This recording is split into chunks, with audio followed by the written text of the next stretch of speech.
નમસ્કાર કલમયુદ્ધ સમાચારની સાથે હું છું આપની સાથે પાયલ બામભણિયા। તો જોઈએ આજના મહત્વના સમાચારમાં। પાણીગેટ વિસ્તારમાંથી પ્રતિબંધિત ચાઇનીઝ દોરીના 480 બોક્સ સાથે દુકાનદારની ધરપકડ।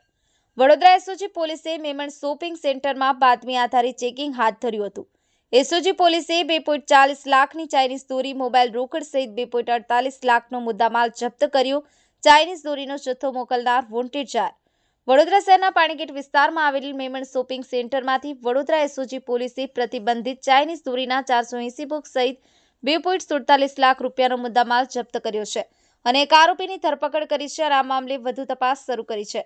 એસઓજીની ટીમો દ્વારા જુદા જુદા વિસ્તારોમાં ચાઇનીઝ તુક્કલ, ચાઇનીઝ દોરા ચેકિંગની કામગીરી દરમિયાન અનાર્મ હેડ કોન્સ્ટેબલ અરવિંદજી મગાજીને મળેલી બાતમીના આધારે પોલીસે આજવા રોડ ખાતે આવેલા મેમણ શોપિંગ સેન્ટરમાં ચેકિંગ કર્યું હતું।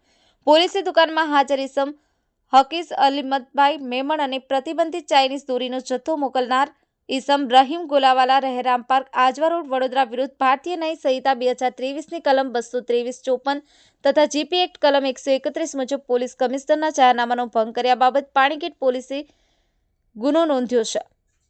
સિકંદર પઠાણ, કલમયુદ્ધ સમાચાર, વડોદરા।